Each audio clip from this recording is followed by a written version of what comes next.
관심 없어요. 지혜롭게 잘 재판하고 그런 자식이 되기를 바라기 때문이에요. 저는 같은 맥락에서 교회 안에서도 그런 식으로 솔로몬을 접근하는 분들이 꽤 많다고 저는 여겨져요. 오늘 솔로몬의 영광과 지혜가 그 배경이 되는 비결을 생각 안 하고, 이 사람이 어떻게 지혜를 이렇게 얻게 됐지? 이렇게 똑똑하게 됐지라고 생각하면은 오늘 1장에 나오는, 역대하 1장에 나오는 그 일천번제를 생각한단 말이죠. 일천번제 기억나세요? 일천번제 들어보셨어요? 안 들어보셨으면 아직 순수한 거예요. 일천번제 그러면 저도 지금까지 살아왔으니까 주변에 가끔 그런 분 봤습니다. 예, 1,000원짜리를 1,000개의 봉투에 담아서 하루에 한 번인가 일주일에 한 번씩 해가지고 1,000번을 드리는 거예요. 1,000번을. 감동이 되겠죠? 그 지극정성에. 제가 언제만 말씀드린 적이 있는데, 이 일천번제 이런 현상이야말로 기복주의의 잘못된 신앙의 아주 상징적인 모습이라고 저는 생각하는 사람이에요. 우리나라에서 자생하는 종교가 저는 샤머니즘, 무속 종교라고 생각합니다. 그 뒤로 불교도 들어오고 여러 가지 크게 여러 가지 종교도 많이 들어왔지만 굵직굵직한 것만 치면 신라 시대 때 통일신라부터 들어온 불교, 그 다음에 조선시대 유교, 그 다음에 기독교, 천주교 포함해가지고 이런 종교가 메이저 종교인데 전부 다 샤머니즘이 장악을 하는 거예요. 샤머니즘화 시키는 거예요. 무속신앙화 시키는 거예요. 막 재단에 가면 빛이 비친다는 둥 이런 거 아주 그것을 신성시하는 이런 것부터 오늘 지금 제가 언급하려는 이 일천번제도 샤머니즘 중에 하나예요. 기복신앙, 정성을 다해서 치성을 드리면 하늘이 감동해서 나에게 복을 주신다라고 이것도 그렇게 해석을 하는 거예요. 성경도 모르고, 우리 성경에 그런 표현인데 너희들이 성경도 모르고 하나님도 모르는 도다. 예수님이 그런 표현하고 있잖아요. 그 말이 바로 여기에 해당되는 거예요. 일천번제는 1,000번 나눠서 솔로몬이 제사를 드렸다는 개념이 아니고 1,000마리의 희생제물. 그게 여기는 표가 안 나왔어요. 양인지 손지는 모르나 양 아니면 소겠죠. 그때 대표적인 희생제물이 1,000마리를 하나님께 드렸단 말이에요. 그러니까 일천번제는 1,000번 나눠서 드리는 건 벌써 성경도 모르는 행위고, 또 1,000마리를 드렸으니까 하나님이 감동받았나, 그것도 하나님을 제대로 모르는 무지의 소치예요. 무지의 소치. 오늘 솔로몬이 이렇게 지혜롭고 잘 나가는 것을 1절에 표현되어 있어요. 1절 1장 1절이 그 첫 시작점이잖아요. 이 전체적인 걸 종합하고 두괄식이라고 그러나요? 그걸 처음에 딱 시작해놓고 얘기를 하는 거잖아요. 1장 1절이 요약해놓은 거예요. 요약해놓은 거. 뭐라고 되어 있습니까? 읽어볼까요? 시작. 다윗의 아들 솔로몬의 왕위가 견고하여 가며 그의 하나님 여호와께서 그와 함께 하사 심히 창대하게 하시니라. 1절만 딱 놓고 보면 솔로몬이 왕위가 견고해 가고 심히 창대하게 하신 비결이 뭡니까? 뭐가 비결입니까? 이유가 뭐예요? 하나님이 그와 함께 하시기 때문이라. 아멘입니까? 이 비결은 생각 안 하고 자꾸 어떤 그 방법, 툴만 생각을 하니까 일천번제 얘기가 나오고 이런 얘기가 나오는 거예요. 여러분도 하나님과 동행해서 솔로몬이 누렸던 그 지혜와 영화와 영광을 여러분도 함께 누리는 복된 인생으로 살아가게 되기를 원합니다. 그래서 오늘의 초점 질문은 뭐냐면은 우리도 하나님과 함께 하려면 어떻게 해야 될까요? 솔로몬에게서 배워야 될 것은 일천번제가 아니고 어떻게 하면 하나님과 동행하기 때문에 이런 축복이 있을까요? 그렇다면 우리도 어떻게 하나님과 동행할 수 있을까요? 여기에 우리가 초점을 맞추고 말씀을 읽고 본다면 솔로몬 못지않은 하늘의 축복을 우리도 받아 누리게 될 줄로 믿습니다. 첫 번째, 어떻게 해야 하나님과 함께 동행할 수 있을까요? 감사와 헌신의 예배가 있어야 할 줄로 믿습니다. 감사와 헌신의 예배가 있어야 된다고요. 이게 하나님과 동행하는 비결이에요. 오늘 솔로몬 역대하 1장은 솔로몬이 즉위하는 것부터 역대상은 뭘로 끝납니까? 다윗이 죽고 솔로몬이 차기 왕으로 등극하는 것으로 끝나요. 역대상이. 역대하는 그러면 솔로몬이 딱 즉위하는 것부터 시작을 하는 거예요. 자, 즉위해서 가장 먼저 한 일이 뭘까요? 여러분 뭐 같아요? 여러 가지 할 일이 많겠죠, 그죠? 우리 같으면 인수위원회에서 해가지고 인선을 하겠죠. 누구누구를 뽑고 어느 장관을 하고 청구하고 뭐 이렇게 비서진들을 뽑고 뭐 우리 대통령 할 때 알잖아요. 그죠? 그다음에 자기가 원하는 걸 강조하기 위해서 행정 개혁을 개편하고 국회에다 그걸 보내고 뭐 이런 작업을 한단 말이에요. 근데 그 전에 하는 일 있죠. 대통령 취임식을 해야 되잖아요. 대통령 취임식. 그런 것처럼 솔로몬 왕도 가장 먼저 한 일이 뭐냐면은 자기가 왕이 됐음을 대내외에 알리고 선포하는 일을 하는데 여기에 솔로몬의 비결이 있는 거예요. 뭐냐면 어디서 하냐 하면은 하나님 앞에서 하는 거예요. 하나님 앞에서. 그래서 2절에 보니까 솔로몬이 온 이스라엘 천부장, 백부장, 재판관들, 방백들, 족장들, 이 표현은 뭘 표현할 때 쓰는 말이죠?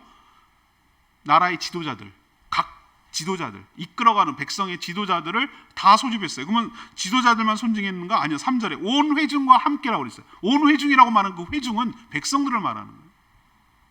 백성들과 함께 다 소집하고 대동해서 어디로 가냐면 2절에 나오는 기본 상당으로, 3절에 나오는 기본 산당으로 가는 거예요. 왜 기본 산당으로 갔을까? 거기에 모세가 만든 하나님의 회막, 광야 시대 때부터 쭉 같이 했던 하나님의 임재를 상징하는 회막이 거기 있었기 때문에 거기에 또 부살렐이 만든 광야에서 만든 놋제단, 하나님께 제사를 드렸던 놋제단이 거기 있었기 때문에 제사를 드리려고 거기에 모든 백성들을 대동하고 모든 지도자들을 함께 가서 하나님께 아뢰고 있는 거예요. 그 놋제단에서 바로 아까 제가 서두에 말했던 1000마리의 희생 제물을 그 놋제단에서 드립니다. 근데 여기서 우리는 오해하는 거예요. 아, 알겠어요, 목사님. 1000번이 아니군요. 1000마리군요. 그래도 1000마리면 대단하지 않습니까? 역시 물량주의? 뭐 이렇게 나올 수 있어요. 1000마리 대단하죠. 우리는 뭐 양 한 마리가 얼마나 비싼데 1000마리도 보통 일이 아니에요. 그런데 여러분 이거를 하나님께 복 받으려면 엄청 많이 드려야 되는구나 이런 식으로 접근하면 정말 곤란해요. 이거는 어떻게 봐야 되냐? 아까 제가 말했죠. 왕이 즉위하는 거라고. 취임식 하는 거예요. 취임식. 그리고 거기에 기본 산당으로 갔던 사람이 한 명입니까? 솔로몬 한 명? 한 마리 솔로몬이 1000마리를 드렸다면 대단할 수 있어요. 그러나 여러 지도자들도 갔고 동시에 뭐가 있는 거죠? 온 백성들도 따라갔단 말이에요. 거기 다 모인 거예요. 즉위한 거예요. 요즘 같으면은 텔레비나 뭐 여러 번 중계를 하기 때문에 모든 백성들이 갈 이유도 없어요. 그렇지만 옛날에는 고대 국가에서는 그런 것이 국가적 행사이고 왕의 취임식이기 때문에 모든 백성들, 움직일 만한 사람들이라면 전부 다 모여가지고 거기에 다 모여서 빼곡하게 모여가지고 하나님께 제사 드리는 것이 취임식이었어요. 그러니 1000마리 갖고 부족하지 않았을까요? 그 많은 사람들이 모였으면 즉위시험 잔치인데, 축제인데, 홀라당 여러분 다 태워가는 것을 번제라고 합니다. 번제. 번제는 다 태우는 거예요. 제만 남는 거예요. 그렇지만 제사의 5대 제사 중에 하나가 화목제가 있어요. 화목제. 화목제는 그 제물의 기름 부위나 콩팥이나 일부만 하나님께 태워 드리고 그거는 다 태워 드린 걸로 가름하고 그 나머지 고기는 뭐 하는 거예요? 제사를 드린 사람들이 함께 나누는, 그래서 화목제예요. 제사장도 일부 갖고 모든 백성이, 그러니까 1000마리가 난 부족했을 거라고 생각해요. 왜요? 그 많은 백성들이 다 모여서 잔치를 하는데 1000마리 갖고 되겠어요? 그런 차원에서 1000마리를 이해하고 접근을 해야지. 와, 엄청나게 하나님께 많이 들렸네, 완전히 물량공사했네, 그래서 하나님이 감동했구만, 이런 식으로 접근하는 신앙 잘못 해석하는 거라. 그러나 여기서 하나님이 감동하긴 했어요. 어디에 감동 포인트가 있습니까? 솔로몬이 1000마리를 드렸기 때문에 하나님이 감동한 게 아니에요. 솔로몬의 마음과 정성을 받으신 줄로 믿습니다. 솔로몬이 어떤 마음이었을까요? 우리도 이성계 밑에 보면 왕자의 나 있어. 왕 이방원이 완전히 쳐내고 형제난이라고 그러잖아요. 형제난. 권력은요, 태양은 하나예요. 권력을 잡기 위해서는 얄짤이 없어요. 다 쳐 죽이는 게 권력의 속성 중에 하나예요. 김정은이 보세요. 자기 형도 쳐내고 자기 고모부 장성택이도 쳐내는 거 보세요. 권력이 장애가 된다, 지장을 받는다, 권력이 자꾸 나눠 가지려고 한다, 그럼 쳐내는 게 권력의 속성이에요. 왕자의 난, 솔로몬도 엄청나게 피비린 나라는 왕자의 난을 경험했습니다. 가장 유력한 차기 왕은, 다윗의 차기 왕은 압살롬이었어요. 압살롬이 여러 가지 면에서 압도적이에요. 인물로 보나, 뭐 지혜로나 보나, 뭐 사람들의 신망으로 보나, 누가 봐도 압살롬이 압도적인 차기 왕이었는데 하나님은 그렇게 하지 않았어요. 그 피비린 나라는 다 우여곡절을 다 겪은 다음에 사실 솔로몬의 엄마는 밧세바, 우리아야는 밧세바. 불륜관계로, 다윗의 불륜관계로 태어나서 큰 애는 벌써 그 먼저 태어났던 형은 죽었어요. 태어나자마자 얼마 되지 않아서 죽었어요. 그 다음에 태어난 애가 솔로몬이에요. 어떻게 보면은 정통성도 약하고 여러 가지 면에서 핸디캡을 많이 갖고 있는 왕이에요. 근데 하나님께서 여러 왕자들 중에 하나님께서 솔로몬을 택하셔서 차기 왕으로 다윗을 이어가는, 그 역대 최고의 왕이라고 하는 다윗 왕을 이어가는 왕으로, 차기 왕으로 세워주셨어요. 자, 여러분이 솔로몬이에요. 어떤 마음이 들겠습니까? 대단히 감사하겠죠. 대단히 황송하겠죠.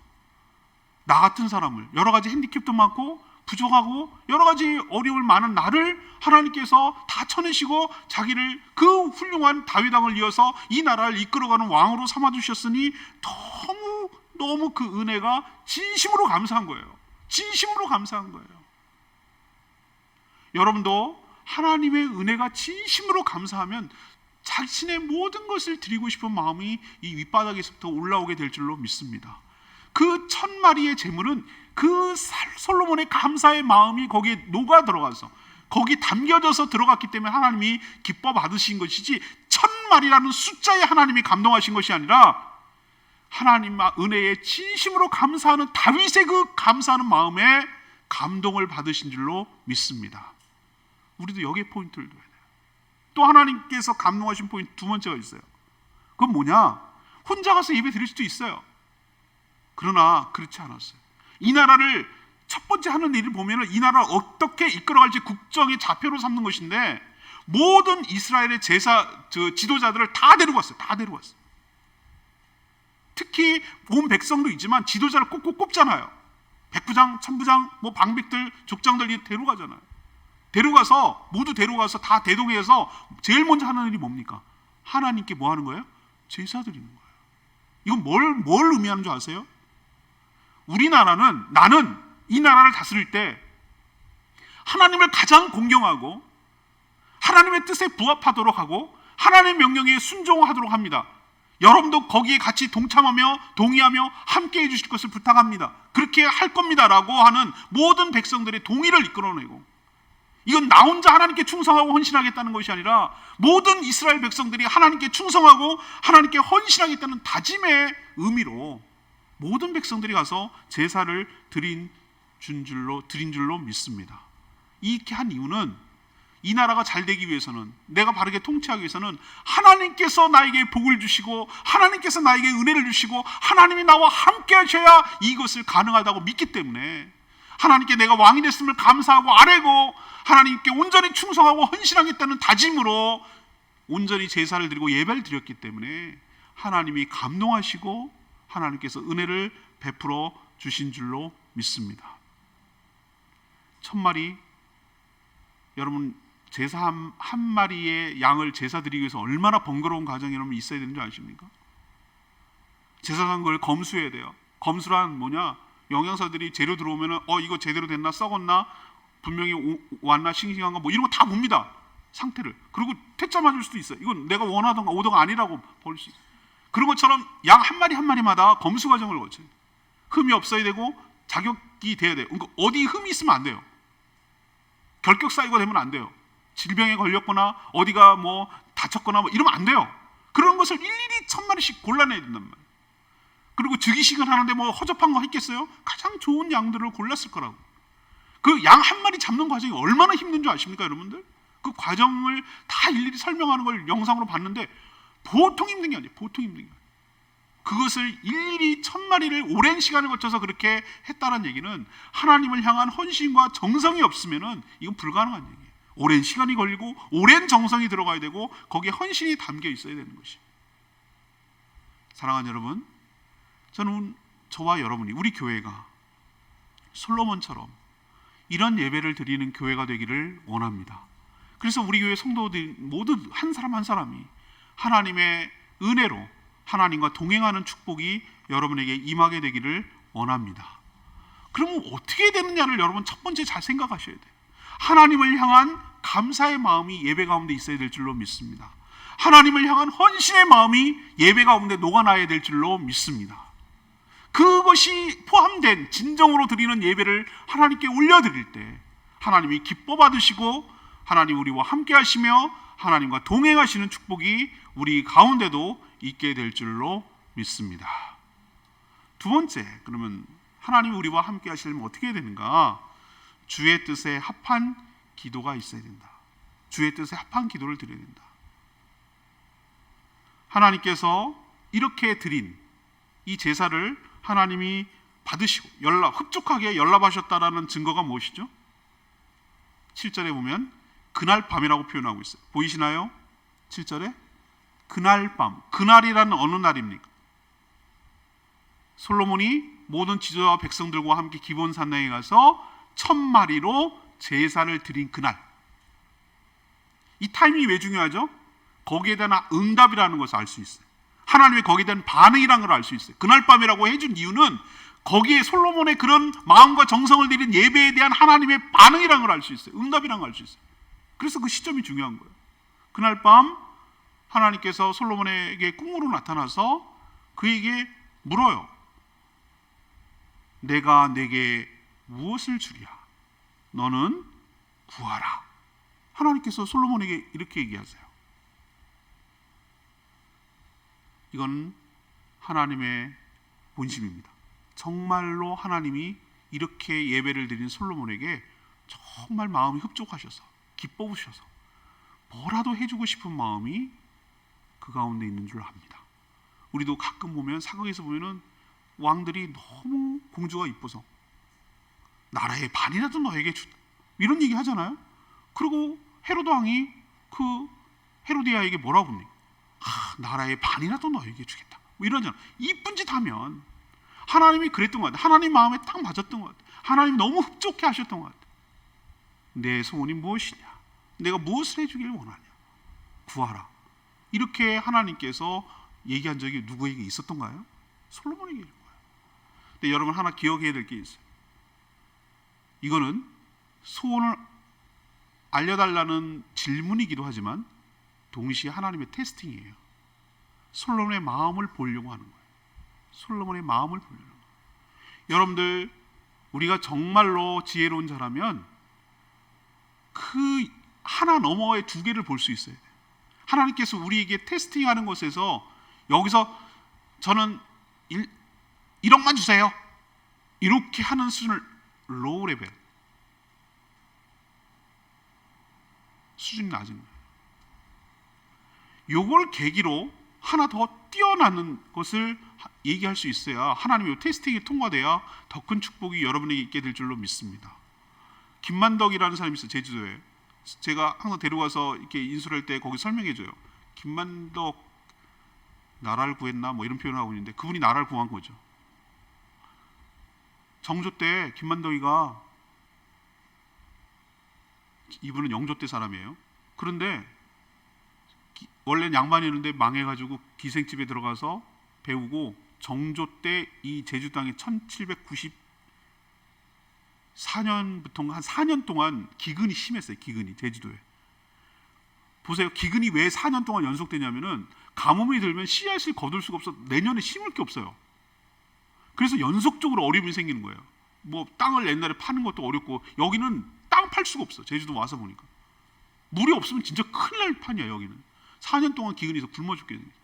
그래서 적십자사처럼 긴급 구휼미가 제주도에 내려오는데 쌀이 또 풍랑에 만나서 그 배가 가라앉습니다. 진짜 굶어 죽게 생겼어요. 진짜 다 죽게 생겼어요. 그때 김만덕이가 자기 사재를 털어서 그동안 모아놓은 거상이거든요. 요즘은 호텔업, 특산업 뭐 엄청 크게 했어요. 그래서 해가지고 자기 사재를 털어서 호남으로 갑니다. 거기서 배를 사가지고 쌀을 사와가지고 양식을 사와가지고 여기다 놓고 자기 일가 친척 다 나눠준 다음에 기부합니다. 기부. 아이 처음 듣는 얘기세요? 다 아시는 걸 얘기인데 내가 제기. 그 기부합니다. 그 기부해서 다 모이시오 그래가지고 쭉 줄을 서가지고 굶어 죽게 생긴 제주 사람들 다 나눠줍니다. 당연히 제주 목사가 거기를 보호했겠죠. 정조 임금한테. 이런 기특한 지고 나라를 구했구나. 거기서 이 사또가 목사가 그러니까 제주 목이라고 하니까 그 사람이 뭘 물어봤겠어요? 김만덕이한테. 네 소원이 뭐냐? 내가 다 들어줄게. 김만덕이가 똑똑한 사람. 여기 그쯤 되면 뭐라고 했을까요? 아이 뭐 있습니까? 우리 아들 좀 뭐 그냥 잘 좋은 자리 하나 주세요. 이렇게 했을 것 같아요. 근데 얘가 똑똑한 게 뭐냐면은 임금님을 뵙게 해달라는 거예요. 당신은 여자가 그리고 제주도가 출입 금지령이 내려진 상태에서 임금님을 뵐 수는 없어요. 여기는 여기에 딱 태어나면 여기서 죽을 때까지 살아야 돼요. 정조 때 그때 그랬어요. 임금님을 뵐 여자 평민 여자가 볼 수 없어요. 의녀반수라는 가짜 감투를 씁니다. 간호사, 의사, 여자 의사만 감투를 쓰고 그 중에서 최고 높은 의녀만이 왕을 아련할 수 있거든요. 가짜 감투 임시 씌워져요. 아련하기 위해서 보는데 그때 뭐라고 하는지 아세요? 김만덕이가 저 금강산 구경하게 해주세요. 김만덕이가 진짜 머리 좋은 사람이에요. 1차적으로 거기서 제주 목사가 뭐 했으면 거기서 구했으면 그거 끝나는 거예요. 임금님을 뵙고 아련하는 건 영광이에요. 제주 사람은 한 번도 가볼 돈이 많다고 하는 게 아니에요. 못 가게 하니까 가둬놨으니까. 금강산까지 가서 구경하고 관찰사에게 강원도 관찰사에게 모든 편의를 봐주라고 그래요. 그리고 다시 내려오는 그 영광을 누리는 거예요. 자, 한 수 넘어 두 수를 보는 거예요. 하나님께 지금 소원을 솔로몬에게 묻습니다. 그냥 금 1만 달란트 주세요 라고 했으면 그걸 끝일 거예요. 이때 하나님께서 뭘 구하는지를 보는 거예요. 이게 지혜예요. 솔로몬이 뭐라고 얘기하는지 아세요? 8절에 하나님 제가 아버지 다윗의 정통 후계자입니다. 이걸 말하면서 하나님께 인정을 받고 싶은 거예요. 그러니까 여러 왕자들이 있지만 제가 다윗 왕을 잇는 적통 후계자입니다 라고 하나님께 다시 한번 확인하는 거예요. 다른 사람은 없습니다 라는 걸 다시 확인해 놓고 그러니 제가 적통 후계자니 9절에 있는 말씀대로 하나님 아버지 다윗왕과 맺었던 그 언약 다윗과의 약속을 계속 유효하게 저에게도 적용시켜 주십시오 라고 지금 얘기하는 거예요. 도장 또 한 번 확인해 놓는 거예요. 다윗과 맺은 언약이 뭡니까? 놀라운 얘기를 다윗과 언약을 맺었는데 하나님 이런 얘기를 하셨어요. 다윗 너에게 후손이 계속해서 왕위를 이 나라를 이어가게 될 것이며 영원한 나라가 될 것이다. 너의 후손 중에 이 세상을 구원할 메시아가 태어날 것이다. 이 언약에 포함되어 있어요. 어마어마한 내용이에요. 북이스라엘은 왕조가 엄청나게 바뀝니다. 오므리 왕조 무슨 왕조 해가지고 혁명이 일어나가지고 신하가 왕도 되기도 하고 막 난리 법석이네. 북이스라엘. 그러나 희한하게 하나님은 남쪽은 다윗부터 망할 그때까지 항상 못했든 잘했든 간에 처음부터 끝까지 다윗의 후손으로 이어가게 하고 그 훗날 다윗의 후손 중에서 요셉의 아들 예수 그리스도가 태어나 하나님께서 그 약속을 지켜주신 줄로 믿습니다. 모세가 그 얘기를 지금 솔로몬이 그 얘기를 하는 거예요. 하나님 다윗의 언약을 유효하게 지켜주시고 그 얘기는 뭐냐면 저의 왕위도 계속 유지하게 해주시고 저 밑에 후손들이 계속 왕위를 이어갈 때 계속 유지하게 해주십시오라고 하나님께 확약을 받는 거예요. 굉장히 머리 좋은 사람이에요. 지혜 얻기 전에 이미 지혜가 있는 사람이라니까.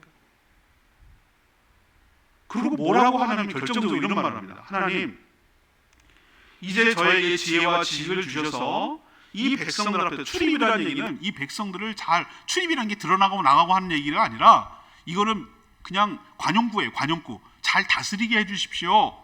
이렇게 많은 주의 백성들을 누가 능히 재판하리이까? 이 얘기는 재판은 무엇이죠? 왕이 옛날에 해야 되는 가장 중요한 일 중에 하나가 통치 수단 중에 하나가 재판하는 거예요. 옳고 그름을 반드시 기준을 세워서 해줘야 나라가 안정이 되고 질서가 유지되고 백성들이 예측 가능하게 활동하고 선을 행하고 악을 미워하게 되어 있어요. 이게 굉장히 재판이 중요한 거예요. 어느 시대고 마찬가지고. 솔로몬이 무엇을 구했습니까? 무엇을 위해서 무엇을 구했습니까? 오늘 뭐라고 얘기하는 줄 아세요? 하나님의 백성. 10절 보세요. 주의 백성이라고 표현하고 있는 거 보이세요? 하나님의 백성을 잘 재판하도록, 통치하도록 지혜와 지식을 주시옵소서. 여기가 탁월함이 있어요. 여기에 탁월함이 있어요. 내 백성이라고 말하지 않아요. 내가 다스리는 내 백성이라고, 내 소유라고 말하지 않아요. 나는 하나님께서 이 하나님의 백성을 다스리라고 나에게 이 잠시 동안 왕위를 주신 것에 불구하고 이 백성은 나의 백성이 아니라 하나님의 백성인 줄로 믿습니다. 이 하나님의 백성을 잘 목자처럼 잘 양들을 돌보고 달 챙기고 공의가 서고 하나님의 나라가 이 땅에 임하도록, 하나님의 공의가 이 땅에 실현되도록, 하나님의 정의가 이 땅에 스며들도록 하기 위하여 하나님 저에게 지혜와 지식을 주셔서 이 백성을 잘 관리하고 잘 다스릴 수 있도록 해 주시옵소서. 아멘입니까? 왜 하나님이 감동했는지 아시겠습니까? 자기 좋자고 구합니까? 자기의 명예와 자기의 이익과 자기가 지식이 똑똑하고 잘난 척하고 막 그러려고 구하는 겁니까? 아니잖아요. 하나님을 위해서 구하고 있잖아요. 하나님의 백성을 위해서 구하는, 궁극적으로 하나님을 위하는 일이라고 얘기하고 있잖아요. 이게 지혜롭다고요. 무엇을 구해야 되는지, 어떻게 하나님께 얻는지를 지혜롭게 솔로몬은 다 알고 있었다고요. 아니야 다를까 11절에 하나님은 몹시 흡족하셨어요. 아주 흡족하셨어요. 그러면서 길게 설명해요. 네가 이런 마음이 너에게 있구나. 이런 마음이 너에게 있구나. 이 얘기는 뭐냐면 참 귀한지고 참 기특하구나. 네가 이런 마음이 있구나. 내 테스팅에 통과했구나. 내가 바랬던 대답보다 훨씬 더 뛰어난 대답을 하는구나. 보통 사람 같으면 부, 재물, 영광, 원수의 생명, 장수 이런 거를 구할 텐데 너는 내가 너한테 다스리라고 준 나의 백성을 재판하기 위해서 지혜와 지식을 구하였구나. 얼마나 하나님 기뻐하시겠어요. 여러분도 저도 하나님의 마음에 합한 기도를 하게 되기를 원합니다. 하나님의 뜻과 코드와 일치하는 기도를 드릴 때 하나님이 우리에게 응답해 주실 뿐만 아니라 하나님과 동행하고 하늘의 축복이 우리 가운데 있게 될 줄로 믿습니다. 하나님께서 우리 각자에게 주신 직분과 사명이 있어요. 그 직분과 사명을 위한 기도를 할 때, 드릴 때 하나님께서 응답하여 주실 줄로 믿습니다. 목회자만 직분과 사명이 있는 게 아니에요. 모든 성도는 다 하나님께서 주신 직분이 있고 하나님 주신 사명이 있는 줄로 믿습니다. 성도라면 모두 다 죽어가는 영혼을 구원하고 주님의 제자로 삼는 일에 헌신해야 될 사명이 있어요. 또 교회에서 특별한 직분을 주세요. 뭐 집사를 주기도 하고 장로를 주기도 하고 목사를 주기도 하고 여러 가지 직분을 줘요. 그러면 또 거기에 맞도록 하나님께 간구하고 기도하고 또 목장에서 목자의 역할을 주기도 해요. 그럼 거기에 맞도록 하나님께서 지혜를 구하고 간구하고 목원을 위해서 내가 하나님 앞에 온전히 헌신하게 해달라면 그거 하나님께서 왜 안 들어주시겠어요? 그 직분에 맞도록 그 사명에 맞도록 필요한 것을 달라고 하는데 왜 안 주시겠냐고요, 하나님께서. 그리고 놀랍게도 12절에 그러므로 내가 너에게 지혜와 지식을 주고 구하지도 않은 부와 재물과 영광도 주리니 내 전의 왕들도 이런 일이 없고 후에도 이런 일이 없으리라. 아멘입니까? 전무후무하다는 거예요. 전무후무. 부, 귀, 영화. 부, 귀, 영화. 인간이 추구하는 모든 것들을 지혜와 지식과 플러스해서 덤으로 주신 줄로 믿습니다. 그러면 우리도 금도끼, 은도끼 어디서 좀 주워 들은 건 있어가지고 머리 좋다, 머리 좋아. 이제 알겠어. 우리도 지혜를 구하면 되겠구나. 그럼 나머지도 보너스를 주는구나. 사실은 마음은 뒤에 있는 게 더 있는데. 이렇게 식으로 하나님께 하면 하나님 통할 것 같습니다. 예수님도 똑같은 맥락에서 얘기를 했어요. 그 유명한 산상보훈에서 너희는 먼저 그의 나라와 그의 의를 구하라. 그리하면 이 모든 것을 너희에게 더하시리라. 아멘입니까? 이 명심하셔야 돼요. 이거랑 같은 맥락이에요. 너희는 먼저 그의 나라, 하나님의 나라가 이 땅에 임하도록 그 의를 구하라. 그 의라는 것은 하나님의 그 원하시는 통치가, 원리가, 성품이 이 땅에 실현되도록 너는 그것을 구하라는 얘기예요. 먼저 그의 나라와 그의 의를 구하라. 그렇게 하면 이 모든 것은 앞에서 고민하는 거예요. 뭘 먹을까? 뭘 입을까? 무엇을 마실까? 우리가 살아가는데 먹고 사는 모든 문제들이 이 모든 것을 너에게 뭐 하시리라? 더해 주시리라. 아멘이에요? 우선순위가 먼저 된 기도를 해야 된다, 그 말씀입니다. 사명이 먼저 따라와야 되는 거예요. 내가 뭘 해야 되는 사람인지 잊어버리면 안 되는 거예요. 그 사명을 위한 기도를 먼저 해야 되는 거예요. 그러면 하나님께서 그 사명을 이루도록 필요한 모든 자원을 거기에 공급하여 주시고 붙여주시고 제때제때마다 하나님께서 풍성하게 내려주실 줄로 믿습니다. 이 비결을 깨달아야 되는 거예요. 근데 우리는 거꾸로 구하는 거예요. 거꾸로. 뭘 먹을까, 뭘 마실까, 뭘 입을까, 우리 살아가는데 그 수단을 구하는 거예요. 사명은 뒷전이에요. 모든 수단이 다 갖춰지면 그때 사명 얘기하려는 거예요. 그러니까 안 되는 거예요. 이 전후가 뒤바뀐 거예요. 우선순위가 뒤바뀐 거예요. 기도가 우리가 잘못된 거예요. 그래서 하나님이 복 주지도 못하고 동행하지도 못한 원인이 거기에 있는 거예요. 어느 회사에서 출장을 보냅니다. 중국 갔다 와. 요즘에요? 갔다 와. 회사를 위해서. 거기 격리도 2주 해야 된다는데요. 호텔비도 체류에 2주 동안 자기 비용으로 대야 된다고 그러던데요. 거기 뭐 괜찮다고 그러는데 다 거짓말이라던데요. 거기 막 아직도 코로나던데요. 갔다 와. 명륜이 가야지. 회사 명륜. 갑니다. 내 돈 내고 항공권 끊을까요? 아닙니다. 회사에서 줍니다. 호텔 2주간 격리하는데 내 돈 내고 회털에서 격리할까요? 아니요. 회사에서 줍니다. 주거비 줍니다. 월급 따박따박 줍니다. 사람들 바이어들 만나고 뭐 하고 회사를 이익을 위해 가지고 하라는데 필요한 경비 같은 거 다 줍니다. 다 하면은 본사에 청구하면 다 나옵니다. 영수증만 줍니다. 왜 그렇습니까? 회사의 이익을 위하여서 거기서 출장 보냈으니까 당연히 필요한 비용을 댑니다. 세상도 이럴진데 하나님께서 하나님 나라를 위해서 헌신하고 하나님 의를 실현하기 위해서 헌신하겠다고 하는 자에게 하나님께서 왜 거기에 필요한, 그것을 해나가는 데 필요한 여러 가지 자원들, 여러 가지 필요한 것들을 공급해 주지 않겠습니까? 그러니 우리는 먼저 그의 나라와 그의 의를 구할 때, 이 나라, 이 백성을 잘 다스리려고 지혜와 지식을 구할 때, 구하지도 않은 거기에 필요한 그 지혜와 지식을 수행하는 데 필요한 부와 기와 영화까지도 하나님께서 붙여주셔서 그 지혜를 발현하고 그 지혜를 사용하고 그 지식을 활용하는 데 필요한 모든 자원까지도 하나님께서 공급하여 주셔서 당신의 뜻이 이 땅에 이루어지도록 하는데 우리를 존귀하게 쓰실 줄로 믿습니다. 우리가 두 번째 비결은 이거예요. 우리가 하나님과 동행해야, 아까 서두로 다시 돌아가서 솔로몬이 하나님이 심히 창대하고 심히 하나님 왕위가 견고해 간 비결이 하나님과 함께 했기 때문이라고 했어요. 그렇다면 감사와 헌신이 있는 예배가 드려야 되고, 두 번째는 하나님의 뜻에 합한 기도를 드릴 때, 그것을 구할 때 하나님께서 여러분과 함께 하실 줄로 믿습니다. 필요한 것도 공급하여 주실 줄로 믿습니다.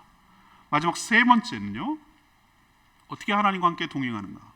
믿음으로 행하는 실천이 있어야 할 줄로 믿습니다. 너무 황홀하죠? 그날 밤이었습니다. 기본에서 예배를 드리고 났는데 하나님이 짠짠 나타나가지고, 우와, 사람 심리가 묘하게도 도취되는 것이, 그 은혜 자리에, 축복의 자리에 도취돼서 계속 또 한 번 천문 드릴까? 뭐 이런 묘한 심리가 영적 교만함과 영적 욕심 때문에 나올 때가 있어요. 변화산에서 예수님께서 변화한 모습으로 나타나자 베드로가 여기가 좋사오니 초막 셋을 짓고 여기서 영원히 모시고 삽시다라는 얘기 뭐냐면, 이게 너무 좋아. 황홀하고 너무 좋아. 그것을 잡아두려고 하는 그 욕심이 그 베드로의 말 속에 표현된 거예요. 근데 예수님 뭐라고 그래요? 구름 속에 나타난 하나님이 너는 그의 말을 들으라. 예수님 뭐라고 그래요? 내려가자. 내려가니까 귀신 쫓아내지 못하고 쩔쩔매고 있는 제자들의 모습이 있었단 말이에요. 거기에 머물러 있으면 어떻게 이 땅 밑에 있는 땅의 세계에서는 누가 할 건데, 그거를 귀신을 또 쫓아내지 못하고 쩔쩔매는 나머지 제자들의 모습을 누가 해결할 건데.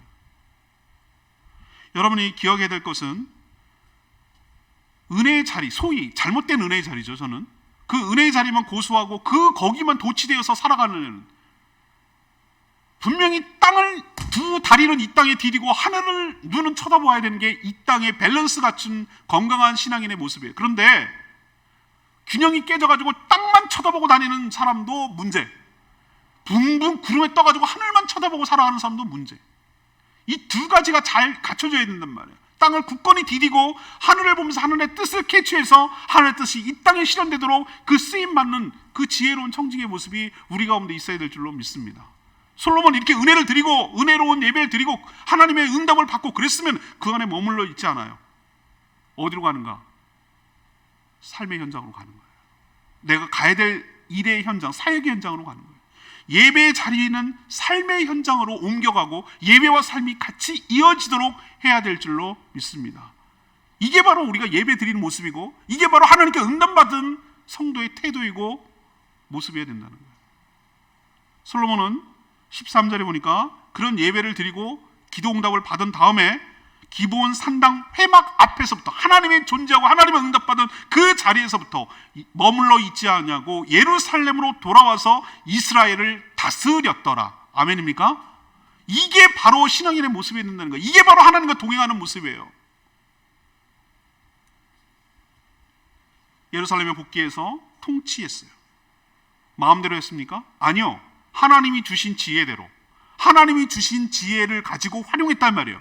믿음을 가지고 적용하고 한 발 나간 거예요. 믿음을 가지고 하나님이 주신 지혜를 가지고 그때그때 상황이 닥쳐올 때 그것을 활용하고 그것을 했단 말이에요. 그것을 어떻게 하는가? 그 14절에 나와서 17절까지 나오는 동사를 주목할 필요가 있어요. 통치의 예입니다. 지혜로운 통치의 예. 병거와 마병을 모음에, 왜 모았죠? 카운트를 하고 분류를 하고 배치를 하기 위해서 모으는 거예요. 이게 다 통치행위란 말이에요. 지혜로운 통치행위. 그리고 적절하게 분배하고 배치했어요.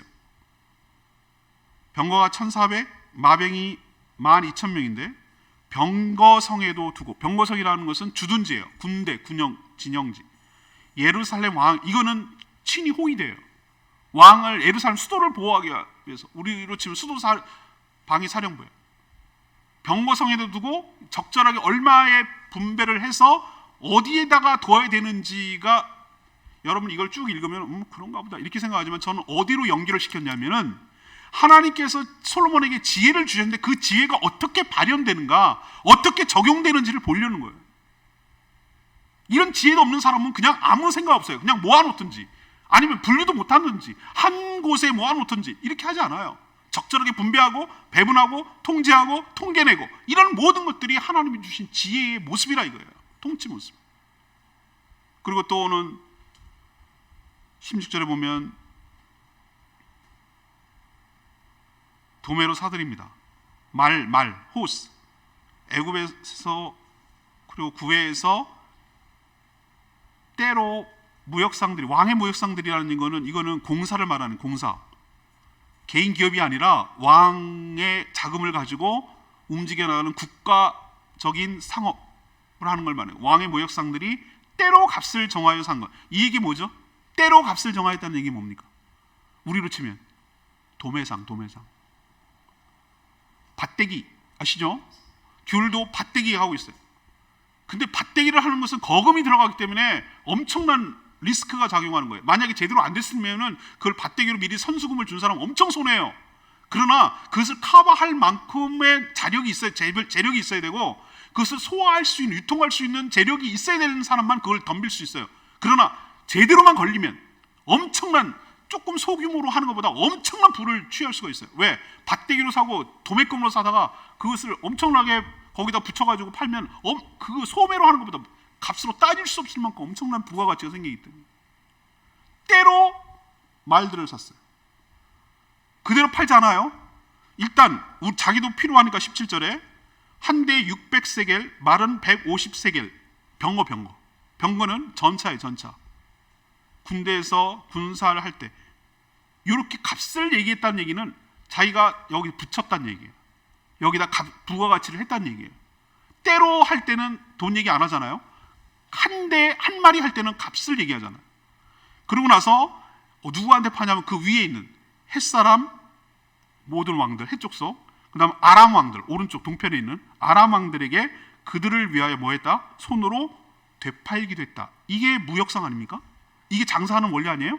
여기서 밭대기로 사다가 도매로 사다가 저쪽 나라의 부가가치를 값을 더 붙여가지고 그 다음에 병거까지 딸려가지고 그대로 팔면은 자기가 손해니까 말도 잘 관리해가지고 한 마리 한 마리 잘 포장해서 어떻게 보면은 그 다음에 거기다가 병거까지 끼워 붙여가지고 부가가치를 엄청 크게 만든 다음에 그 다음에 저쪽 위에 그 필요로 하는 자들에게 되팔아.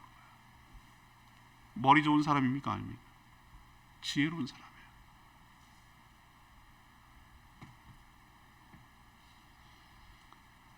그래서 15절에 왕이 예루살렘에서 은금을 뭘처럼?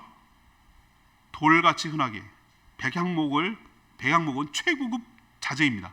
옛날에는 석재, 목재가 모든 자재였어요. 백향목은 최고급 목재예요. 목재, 백향목이 평지에 뽕나무처럼 많게 됐다. 뽕나무는 그 당시 그냥 길에서 흔하게 나는, 우리 지금 아카시아 같은 그냥 흔해 빠진 평범한 가치 없는 그런 나무를 뽕나무라고 표현하는 거예요. 그런데 백향목이 얼마나 많은지, 그런 자재가 유통이 됐는지 그거는 두로나 이런 데서 와야 되거든요. 백향목이 엄청나게 넘쳐났다. 이게 뭐냐면은 경제가 아주 잘 돌아갔다는 얘기예요. 은금이 돌처럼 흔했다? 얼만큼 풍성했는지 몰라요. 우리나라가 딱 10년 했어요. 제가 기억하기로는 저희 세대가 어떻게 보면 가장 혜택을 많이 보는 세대인데 86년 아시안게임, 88년 올림픽 요때 세계화를 해야 외국 손님을 해야 되니까 막 한강 정비하고 막 다 내쫓고 막 난리가 났어. 그때 서울 개조 작업하느라고 아파트 짓고 막 올림픽 경기장 만들고, 제가 송파에 살았기 때문에 잘합니다. 난리가 났어요. 난리가 났어요.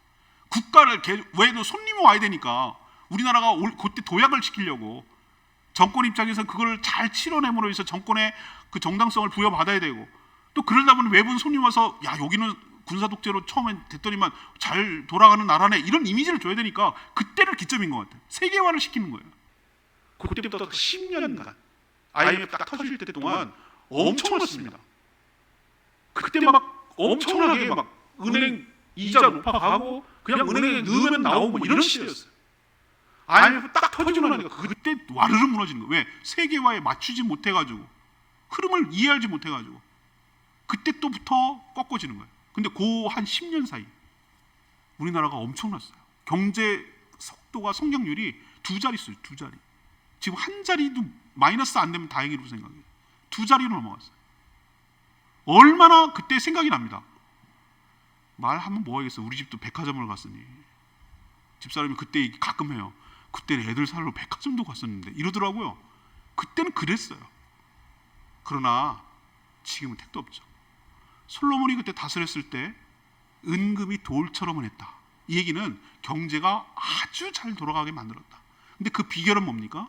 솔로몬이 하나님이 주신 지혜를 가지고 믿음으로 바르게 통치하고 잘 다스리니까 이렇게 하나님의 축복이 자기만 미친 것이 아니라 하나님의 백성에게까지 미쳐서 모두가 행복하고 모두가 풍족하고 모두가 잘 사는 나라로 만들어가는 줄로 믿습니다. 이게 바로 하나님이 동행하시는 세 번째 비결인 줄로 압니다. 사랑하는 여러분, 은혜를 받았으면, 내가 하나님께 어떤 교훈을 얻었으면 그것으로 그치면 안 돼요. 삶에 적용하고 거기에 그대로 따를 때 여러분에게도 하나님이 동행하고 하나님의 축복이 임하게 될 줄로 믿습니다. 기도를 했으면, 예배를 드렸으면, 은혜를 받았으면 그렇게 사는 게 중요하다고. 그 안에만 계속 머물러 있으면 안 된다는 뜻이에요. 여러분도 믿음으로, 하나님 주신 지혜가 있을 거라고 믿음으로 그 말씀을 실천하며 살 때 하나님이 여러분과 동행할 줄로 믿습니다. 여러분도 가끔 저는 그 프로를 즐겨보지는 않습니다만 생활의 달인 여러분 가끔 보시죠? 재방송 엄청 많이 하기 때문에 생활의 달인 보면은 와 진짜 달인이란 말이 맞아. 와 근데 우리는 그냥 와 대단하다 이렇게 말을 하기 이전에 그 사람이 달인이 될 수밖에 없게끔 얼마나 많은 시행착오와 얼마나 많은 부단한 노력과 얼마나 많은 노하우와 이런 것들이 쌓여있기 때문에 거기까지 간 줄로 압니다. 그게 저절로 되겠어요 그게요? 다 뭔가 자기만의 비법이 있는 거예요. 자기만의 뭔가가 있는 거예요. 그러니까 그런 대단한 게 나오는 거예요. 그렇다면 전 솔로몬도 그런 부경화와 지혜로움이 있다면 뭔가 비결이 있을 것이다 라고 생각을 하는데 그 비결은 오늘 방금 말씀드린 1절에 말씀드린 대로 하나님이 함께 동행했기 때문인 줄로 믿습니다. 이것이 최고의 축복이고 그것이 우리가 복받는 비결이에요. 그래서 첫 번째, 여러분 예배와 삶은 동전의 앞뒷면과 똑같아요. 예배 잘 드리는 사람이 삶도 같이 살아요. 삶이 하나님께 제물이 되어서 예배로 나가게 되는 줄로 압니다. 이것이 같이 가는 거예요. 같이. 그래서 일상생활에서 하나님께 주신 은혜가 너무나 감사하고 그리고 하나님께 온전히 충성하기를 바라는 헌신의 마음이 제물이 되어서 하나님께 드릴 때 예배를 하나님께서 기뻐 받아주시고 은혜를 베풀어 주시고 또 그 받은 은혜로 힘있게 이 땅을 살아가는 이 선순환의 과정이 계속 이어지는 것이 예배와 일상의 삶이어야 되는 줄 압니다. 로마서 12장 1, 2절 말씀대로 여러분이 거룩한 산 제물, 죽은 제물이 아니라 살아있는 제물, 여러분의 삶이 감사의 헌신이 담겨있는 그 삶이 하나님께 제물이 되어 드리는 진정한 예배자가 되기를 소원하고 예배에 성공하는 사람이 되기를 원하고 그래서 하나님과 동행하는 복이 여러분 가운데 있게 되기를 원합니다. 두 번째는 자기 욕망을 위한 이기적 기도는 하지 않아야 돼요. 이건 하수들이 하는 거예요. 하수들 100원만 엄마 100원만 찌질이들이 하는 거예요. 찌질이 어린애들이 그런 거 좀 구하지 말라는 게 어릴 때는 그럴 수 있어요. 엄마 1,000원만 이런 애들은 유치원 때 끝내야 돼요. 지혜로워야 돼요. 지혜로 하나님께 뭘 구해야 되는지 그 요령이 있어야 되는 기도도 하나님의 뜻에 합한 기도를 해야 되는 거예요. 하나님과 코드가 맞아야 되는 거예요. 뭘 구해야 되지 하나님이 흡족해 하는지를 알아야 되는 거란 말이에요. 1,000원만 그러면 안 돼요. 맨날 천만 신앙이 그렇게 오래됐는데도 맨날 1,000원만 그러면 안 된다고요. 여러분에게 맞는 직분, 여러분이 하고자 하는 그 사명에 맞도록 그것을 잘 감당할 수 있도록 해달라고 하나님께 간구할 때 그 사명과 직분에 그 수행하기에 필요한 모든 것들을 공급하여 주실 줄로 믿습니다. 그게 먼저 그의 나라와 그의 의를 구하는 거예요. 이게 맞는 기도예요. 이렇게 기도를 드리면 하나님께서 응답하여 주실 뿐만 아니라 하나님이 여러분과 함께 하도록 계속 따라다니면서 앞서 행하시면서 여러분에게 필요 적절하게 공급하여 주실 줄 믿습니다. 이게 지혜란 말이에요. 세 번째는 뭐예요? 예배 드리고 그리고 예배 잘 드리고 또 기도 잘했으면 믿음을 가지고 하나님의 뜻에 순종하면서 실천해야죠. 그렇게 살아야죠. 넉넉고 지혜 주셨겠지 뭐 그냥 이렇게 했지 이러고 있었습니까? 솔로몬이 예루살렘으로 돌아가서 기본 거기 머물러 있지 않고 돌아가서 하나님이 주신 지혜를 가지고 믿음으로 적절하게 배치하고 배분하고 경제 활성화시키고 백성들을 잘 다스리는 것을 했잖아요. 살아야 돼요. 그거 안 쓸 거면 달라고 해서 줬더니만 백성을 위해 쓰지도 않고 사명 감당하는데 쓰지 않으면 하나님께서 그거 걷어가지 않겠어요? 왜 달라고 그랬어? 그거 쓰지도 않을 건데 백성 잘 다스리기 때문에 백성들을 잘 섬기고 싶어서 그렇다며 여러분도 하나님의 축복을 받는 제가 늘 말씀드리잖아요. 축복은 곧 이꼴 사명이라고. 하나님이 축복을 뭔가 주실 때는 반드시 사명과 같이 가는 거라고. 그건 같이 가는 것이 따로 분리시킬 수 없는 거라고. 나만을 위한 축복은 없다고. 그 축복은 필요해서 주시는 거라고 하나님께서. 나에게 생각지도 않은 게 왔습니까? 그거 아이고 운이 좋다 이렇게 생각하지 마세요. 뭔가 이것 가지고 하나님의 뜻에 부합하도록 쓰라는 거예요. 사용하고 활용하고 그렇게 할 때 선순환이 일어나는 거예요. 물이 풀면 없어질 것 같은데 새로운 물이 들어오는 축복이 여러분 가운데 있는 거예요. 이게 지혜라고요. 하나님 뜻에 따라 잘 순종하고 통치하면 필요한 공급한 여러 가지 공급들을 주실 줄로 믿습니다. 여러분 삶 가운데도 이런 풍성한 은혜와 축복이 있게 되기를 원하는데 그 비결은 하나님과 동행하는 거예요. 하나님과 동행하는 축복이 여러분 가운데 있게 되기를 간절히 축복합니다. 오늘 말씀